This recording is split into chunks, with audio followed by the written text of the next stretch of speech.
Hello guys. आज हम पढ़ेंगे सिटीजनशिप के बारे में।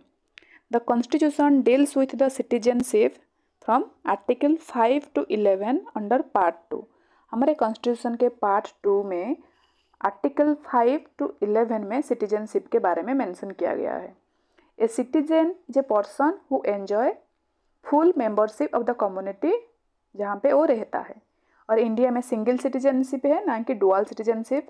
पर यूएसए में है एक, वहाँ पे एक सेंटर का सिटीजनशिप है और एक स्टेट का है, अलग अलग है। Citizens are different from aliens. कुछ फंडामेंटल राइट्स है हमारे कॉन्स्टिट्यूशन में जो कि ओनली फॉर सिटीजन्स के लिए है, जैसे कि the right not to be discriminated against on grounds of religion, race, caste, sex और प्लेस ऑफ बर्थ।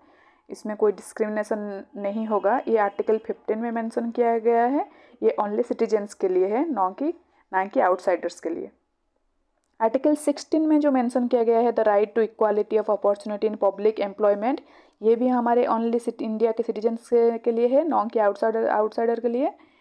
और आर्टिकल 19 में जो हमारा 6 फ्रीडम्स है, freedom of speech and expression, freedom of assembly, freedom of association, freedom of movement anywhere in India, freedom of residence and profession, ये जो 6 freedoms है ये ओनली सिटीजन्स के लिए है, ना कि एलियंस और फॉरेनर्स के लिए। Cultural and educational rights in article 29 and 30, ये भी सिटीजन्स के लिए है। और सिटीजन्स के लिए कुछ एक्स्ट्रा प्रोविजंस है, जो कि कुछ हायर ऑफिसेस जो कि ओनली सिटीजन्स ही रह सकते हैं, ना कि आउटसाइडर्स। जैसे द ऑफिसेस लाइक प्रेसिडेंट बनना, vice president, governor of a state, जज ऑफ सुप्रीम कोर्ट और high court, attorney general, the right to vote to elect a member of the Lok Sabha and a Vidhan Sabha, and the right to become a member of parliament and a state legislature, ये सब only citizens के लिए है, ना कि outsiders के लिए। जब हमारा कॉन्स्टिट्यूशन बना उसके बाद क्या क्या प्रोविजंस थे एक सिटीजन होने के लिए इंडिया के, अब हम पढ़ेंगे। So the commencement of the constitution कब हुआ था? 26 जनवरी 1950 को। उसमें क्या क्या मेंशन किया गया है हमारे सिटीजन्स के लिए?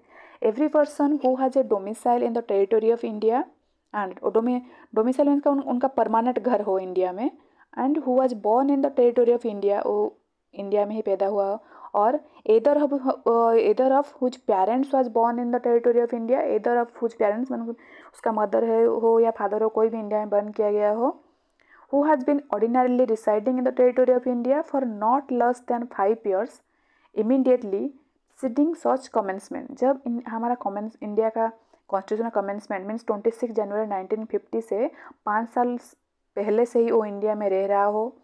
एंड सेकेंड है person who migrated to India from Pakistan before 19 जुलाई 1948 and since they have been ordinarily residing in India, जो कि पाकिस्तान से इंडिया वापस आए हो आफ्टर 96 जनवरी 1948 के बाद, और तब से इंडिया में रह रहे हो, वो भी सिटीजन्स कहलाएंगे।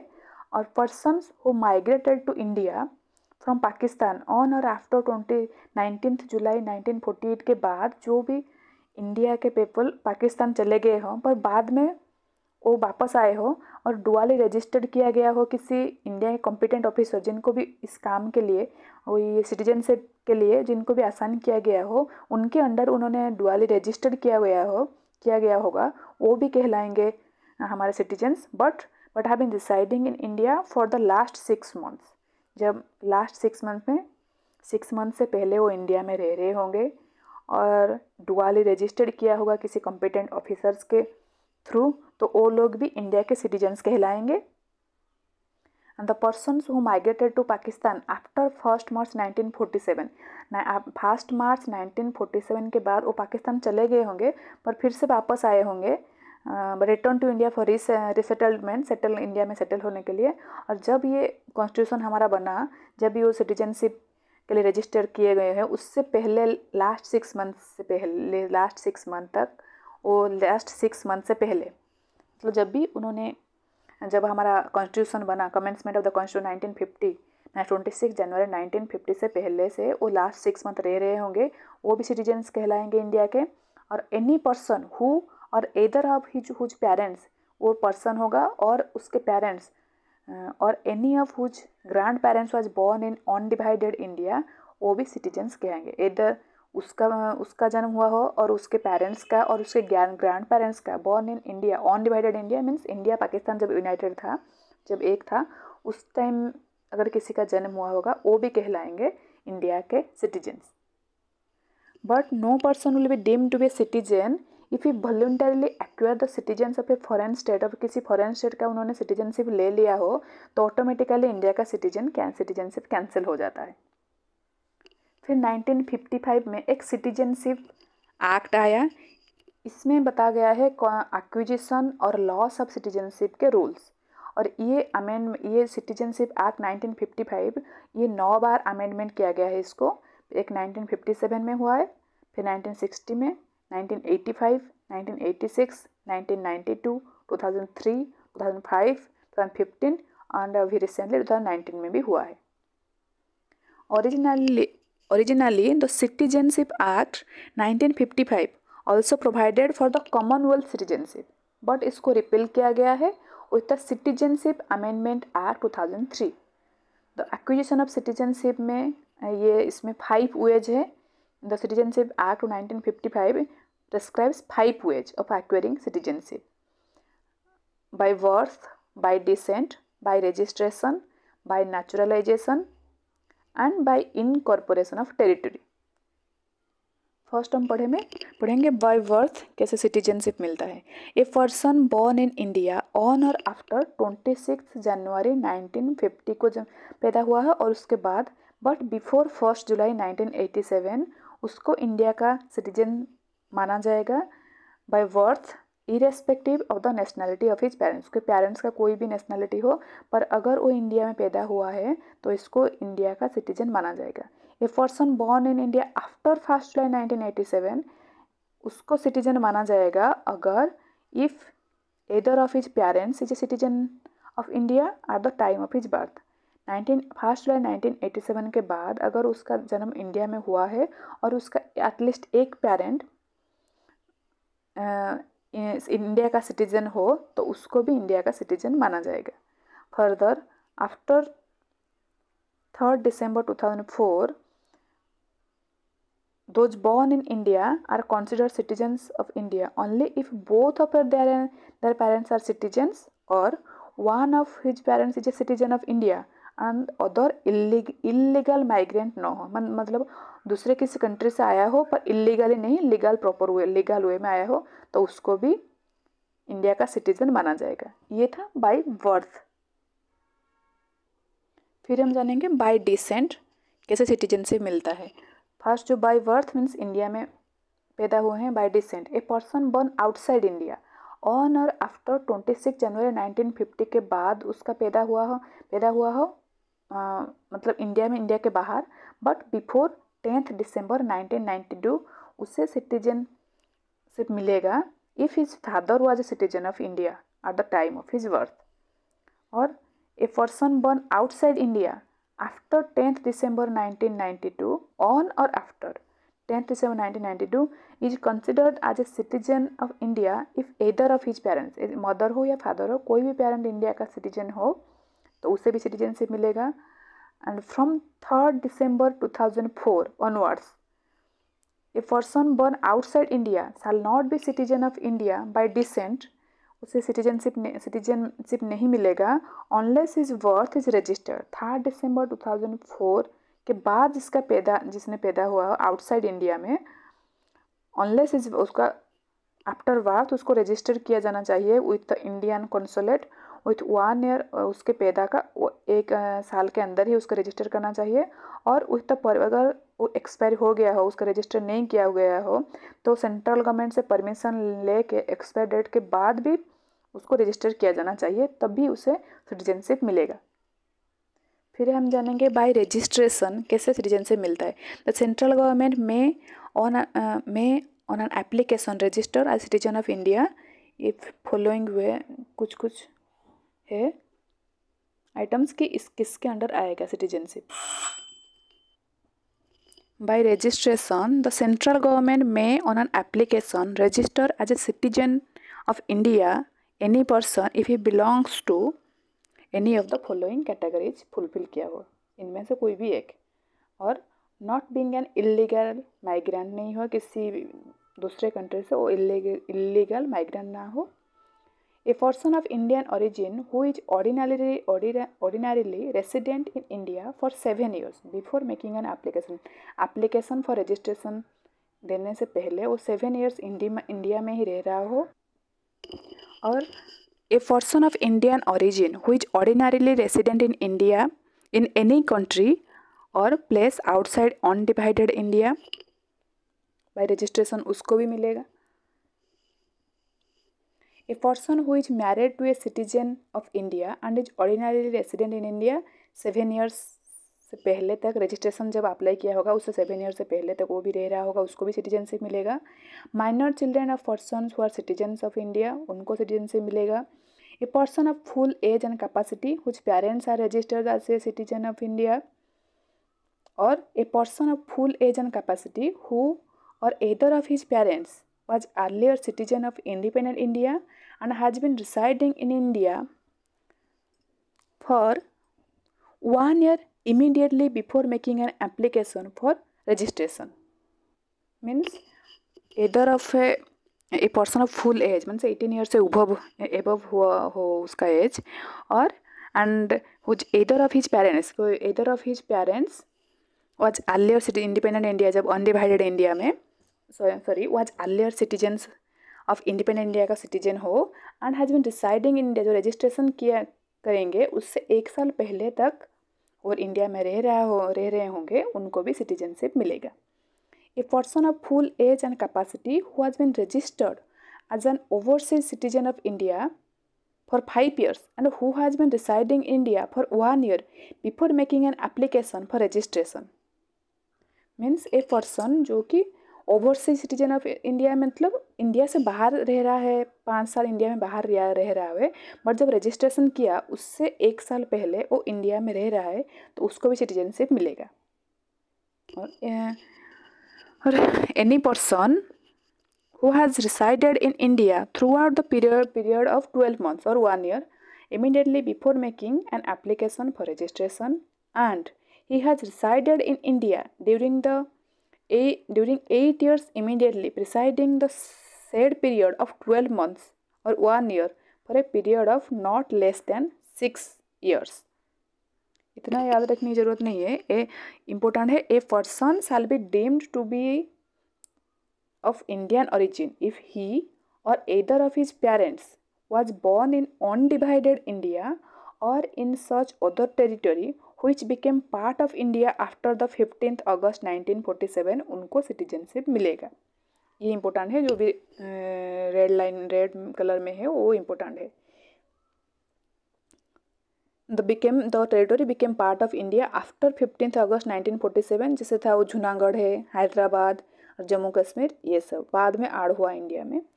All the above categories of person must take an oath, उनको एक ओथ लेना पड़ेगा before they are registered as a citizen of India. Fourth क्या है? By naturalization the central government में on an application grant a certificate of naturalization to any person not an illegal migrant if he possesses the following qualification, उसको citizenship मिलेगा। That he is not a subject or citizen of any country where citizens of India are prevented from becoming subjects or citizens of the country by naturalization। इसमें कहा गया है if any person residing outside India, citizens of any he is a subject citizen of any country where citizens of India को उनको citizenship नहीं मिलता है naturalisation, तो उसको उस बंदे को इंडिया में सिटीजनशिप नहीं मिलेगा थ्रू नेचुरलाइजेशन। अगर कोई भी पर्सन दूसरे कंट्री का हो और he undertakes to renounce the citizenship, उनको कैंसिल करेगा दूसरे कंट्री को और इंडिया का सिटीजनशिप लेना चाहेगा, तो उसको citizenship as a Indian citizenship accept किया जाएगा। और थर्ड है that he has either resided in India or been in the service of a government in India or partly the one and partly the other throughout the period of 12 months immediately preceding the date of the application, उसको citizenship मिलेगा। Means कोई भी person India में रह रहा है और और इंडिया में कोई गवर्नमेंट जॉब कर रहा है, पार्टली इसमें तो उसमें इंडिया में रह रहा है और जॉब कर रहा है, जब भी वो एप्लीकेशन देगा उससे 12 मंथ से पहले वो इंडिया में रह रहा है और सिटीजनशिप लेने के लिए उसने एप्लीकेशन दिया हो तो उसको भी इंडिया का सिटीजन माना जाए। During the 14 years immediately preceding the said period of 12 months, he has either resided in India or been in the service of a government in India, or partly the one or partly the other, for periods amounting in the aggregate of not less than 11 years, not कोई भी India में रह रहा है और India में job कर रहा है, नॉट लेस दैन 11 ईयर्स, और जो जब भी वो एप्लीकेशन दिया होगा उससे 1 साल पहले जो कंटिन्यूस इंडिया में रह रहा है तो वो भी एलिजिबल है इंडिया के सिटीजनशिप के लिए। That he should be have good character, that he has an adequate knowledge of a language specified in the 8th schedule of India के कॉन्स्टिट्यूशन के जो 8th शेड्यूल में जो भी हमारे लैंग्वेज मेंशन उसमें से उसको लैंग्वेज भी आता हो, और जब भी that in the certificate of naturalization जब भी उसे ग्रांट किया जाएगा he intend to reside in, तब इंडिया में वो रह रहा होगा, और to enter into a continue in service under a government in India और under an international organization of which India is a member और अंडर द सोसाइटी, उसको भी इंडिया का सिटीजन माना जाएगा। However the government of India में wave all और any of the above condition वो वेव कर सकता है, वेवर उनसे मिल सकता है for naturalisation in the case of a person who has render distinguish service, कुछ जैसे डिस्टिंग्विश सर्विस मीन साइंस के फील्ड में हो, फिलोसफी में है, आर्ट, लिटरेचर, वर्ल्ड पीस और ह्यूमन्स में कुछ अच्छा काम किया हो, तो उसमें भी नेचुरलाइजेशन जो भी पॉइंट्स है अगर उसमें से वो कुछ फुलफिल नहीं कर रहा है तो उस वो भी चलेगा अगर इन सब फील्ड में उन्होंने कुछ अच्छा काम किया होगा। Bye incorporation of territory means India जब इंडिपेंडेंट जिसका उसके जैसे इंडिपेंडेंस हुआ और इसका कॉन्स्टिट्यूशन बना उसके बाद जो भी टेरिटरी इंडिया में ऐड किया गया है तो उनको जब सिटीजनशिप मिलेगा जिस स्टेट से उन्होंने उनका उस एरिया का ऐड हुआ है इंडिया हुआ होगा इंडिया में उसके बाद से ही उनको सिटीजन माना जाएगा। जैसे if any foreign territory become a part of India the government of India specifies the person who among the people of the territory shall be a citizen of India. Such a person become the citizen of India from the notified date. उस date से उसे माना जाएगा। जैसे example है Pondicherry became a part of India. The government of India issued the citizenship Pondicherry order 1962 under the Citizenship Act 1955. तो 1962 के बाद ही पौंडीचेरी के जितने भी लोग उसके जिसे ऐड हुआ उसके बाद ही इंडिया का सिटीजन माना जाएगा उनको। इंडिया में जैसे सिटीजनशिप मिलता है हमारे 5 टाइप का, पर उसमें से बाय बर्थ हो और बाय नेचुरलाइजेशन हो, ये इनमें से कोई भी क्राइटेरिया फुलफिल किया हुआ कोई भी सिटीजन तो प्रेसिडेंट बन सकता है इंडिया का। पर यूएसए में ओनली सिटीजन बाय बर्थ वो ही एलिजिबल होगा प्रेसिडेंट के लिए, ना कि जिन्होंने नेचुरलाइजेशन वे में सिटीजनशिप लिया हो। फिर इंडियन सिटीजनशिप एक्ट 1955 में ये मेंशन किया कि सिटीजनशिप कैसे लॉस होता है, आपसे कैसे सिटीजनशिप छीन सकता है। ये 3 वेज है, so renunciation, termination and deprivation. Renunciation means if a person is voluntarily accept any other country citizenship तो उसका इंडिया का सिटीजनशिप वो भी कट जाएगा। Termination it takes place by operation of law when the Indian citizen voluntarily acquire the citizenship if another country he automatically cease to be an Indian citizen। यह है termination. ये रेनोन्सिएशन है उसका इंडिया का सिटीजनशिप को काटना ही पड़ेगा, ये टर्मिनेशन ही ऑटोमेटिकली कट जाएगा। Deprivation it is a compulsory termination of the citizenship of India obtain bye registration और naturalisation.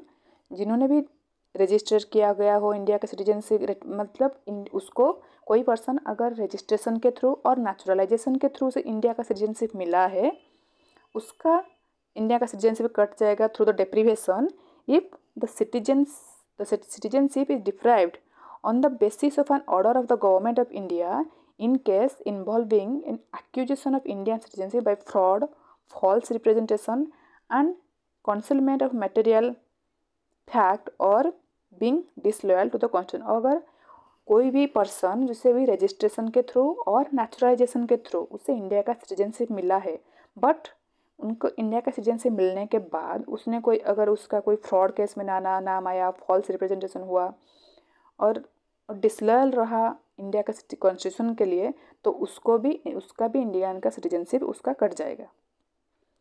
Foreigners of Indian origin, the constitution of India, हमारे सिटीजन्स, हमारे कॉन्स्टिट्यूशन में डुअल सिटीजनशिप नहीं है, सिंगल सिटीजनशिप है, but the government has granted overseas citizen of India OCI card देता है उन पर्सनस को जो पर्सनस इंडियन ओरिजिन है और बाहर रह रहे हैं, उनको OCI कार्ड दिया।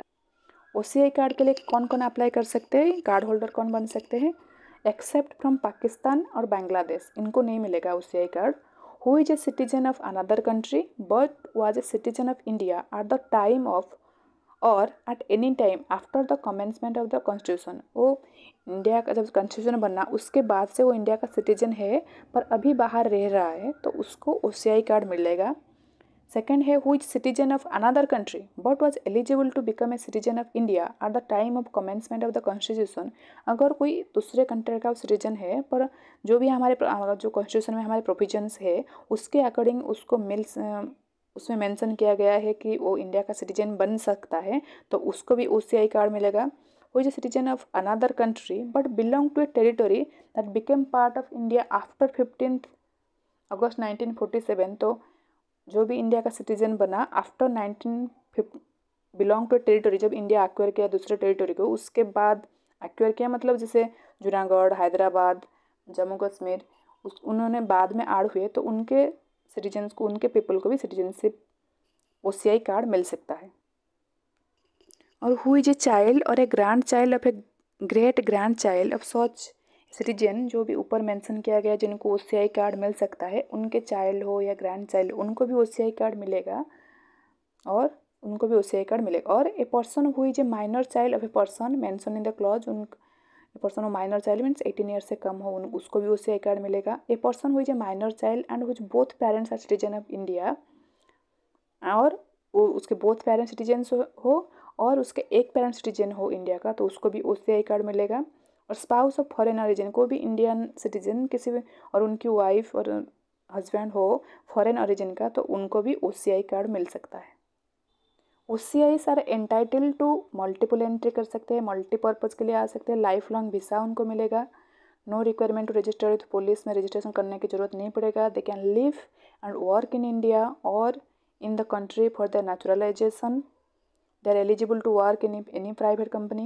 OCIs enjoy priority with NRI की तरह, there is in respect of economic, financial and educational field except in relation to acquisition of agriculture और plantation property, बाकी ये सब दूसरे फैसिलिटी मिलेगा। नॉट एंटाइटल्ड क्या क्या नहीं मिलेगा, they are not entitled to hold constitutional post and employment with the government, उसको कोई कॉन्स्टिट्यूशनल पोस्ट नहीं ले सकते और गवर्नमेंट जॉब यहाँ पे नहीं से कर सकते हैं, दे कैन नॉट और दे कैन नॉट वोट। आज पर the gadget of India published on 9th January 2015 all the existing person of Indian origin means PIO card holder जो होंगे सच एज अंडर PIO का 2002 के अनुसार shall be deemed to be, उनको OCI card holder भी मिलेगा। A PIO card issued to an applicant shall be valid for its life time provided such applicant has a valid passport, तो उनको ये card life time मिलता है PIO card.